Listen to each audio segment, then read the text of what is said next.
Okay, so it's finally time we talk about the AI grift. A lot of people genuinely believe that corporations are stupid and moronic, and they are now trying to replace their workforce with AI. And, these people were the ones that had the foresight to see that AI isn't as good as it's advertised. So look at all these dumb companies pivoting towards AI, a system that's a failure. The reality is actually much more complex. The people that run companies are genuinely smart. What they wanted to do is they wanted to fire people anyway, and so they wanted to fire them in a way that wouldn't get them sued. You see, especially during the pandemic, most companies have hired more people than they need. But also, they hired a lot of middle management in order to do risk aversion. Things like HR, diversity, so on and so forth.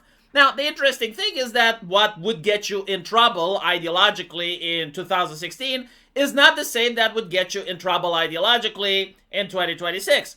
And so they need to replace these people. They need to fire these people. They need to get Indians to work for cheaper than the people that they currently have.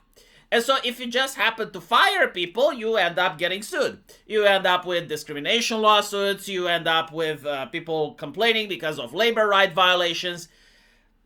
And so you need to find a way to fire them that's still legal and people don't complain.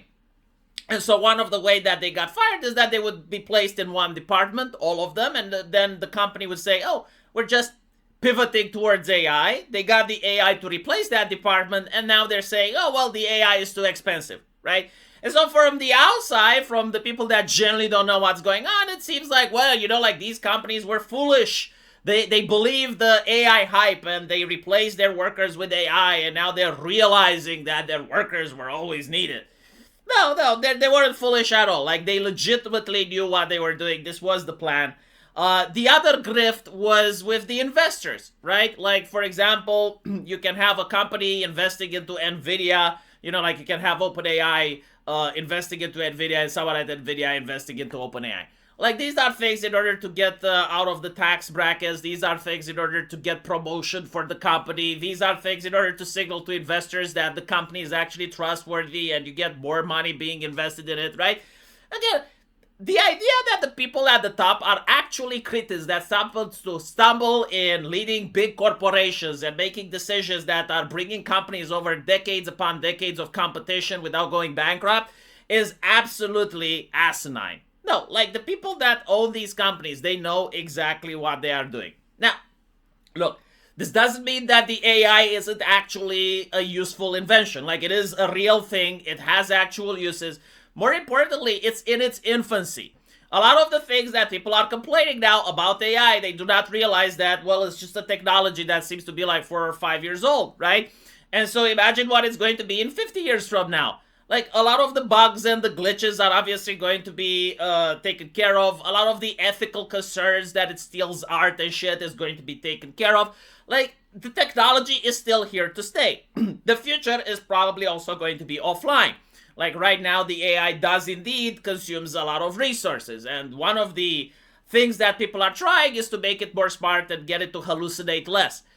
But there is another thing where people are trying to get it offline. And especially as we're noticing that people are obsessed with controlling the internet, they're obsessed with censorship, they're obsessed with banning stuff that people actually want to do, you're going to end up with creating a demand for the type of AI that happens to run offline, that is away from the prying eyes of the Karens, that the moral busybody can't get to, that people can simply talk without being insulted or being treated as lesser, right? And so there is indeed a future for the companion app. There is indeed a future for the pornography AI offline. There is a future for creative individuals that want to create worlds and they want to, interact with others that aren't Twitter brain.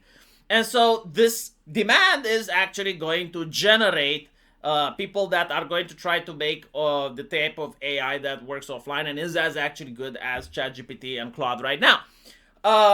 With that out of the way, you are definitely going to notice that the focus is going to be on making AI costing less and less resources. And so the question is it going to replace people?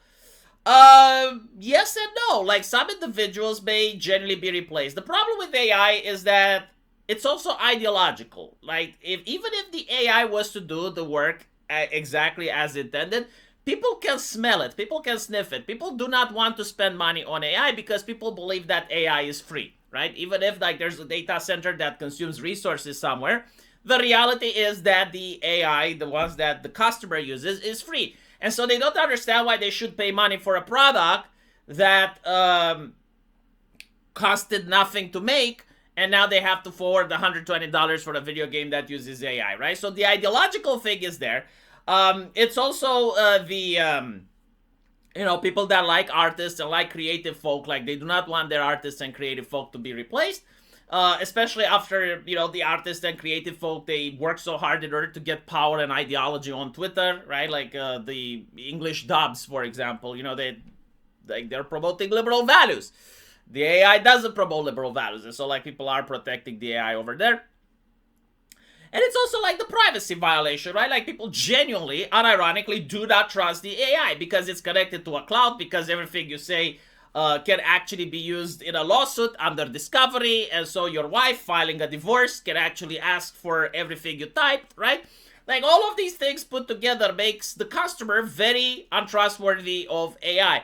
And so the current system that they're trying to implement it in, where, like the AI is going to write newspapers, the AI is going to create anime, it's probably not going to end up like that. There's probably going to be a negotiation, and it's going to be somewhere down the middle where, like people coding, for example, can use AI. People can use AI in order to do beauty filters, or they can use it in order to spell check, grammar check, make sure that the things that they wrote is compiled in a certain way.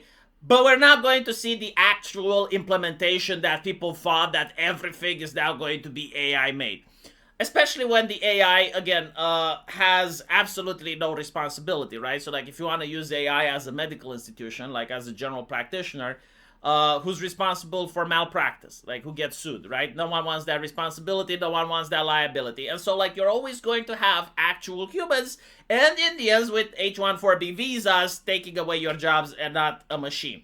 Still, my point was that everything that's happening here is part of the grift. Everything is working as intended. I already said that this is what's going to happen, right? Like, if you guys go back 3 years ago when I was making my videos, I was basically saying that they're going to use AI, they're going to fire a lot of people, and then they're going to drop the AI. And this is what Microsoft is doing right now. This is what Uber is doing right now. Like, the idea that they just happen not to know, right? Like, they were absolutely caught by surprise that the AI is expensive. Like, get the fuck out. You could have asked the AI to calculate the expenses as well. No, they knew, right? If they were just worried about the expenses, they would have put a cap on just how much coders are allowed to use the AI. Like, you're only allowed to use these amount of tokens per month, right? And there you go, problem solved. But they didn't do that because that wasn't in their interest. Their interest wasn't even to pay the subscription. Their interest is to still have the Indians, right? Still have, like, cheap human labor doing the code, while the AI was the justification of firing the people. So that was the grift. Let me know what you guys think, and as usual, we'll see you in the comment section. Take care.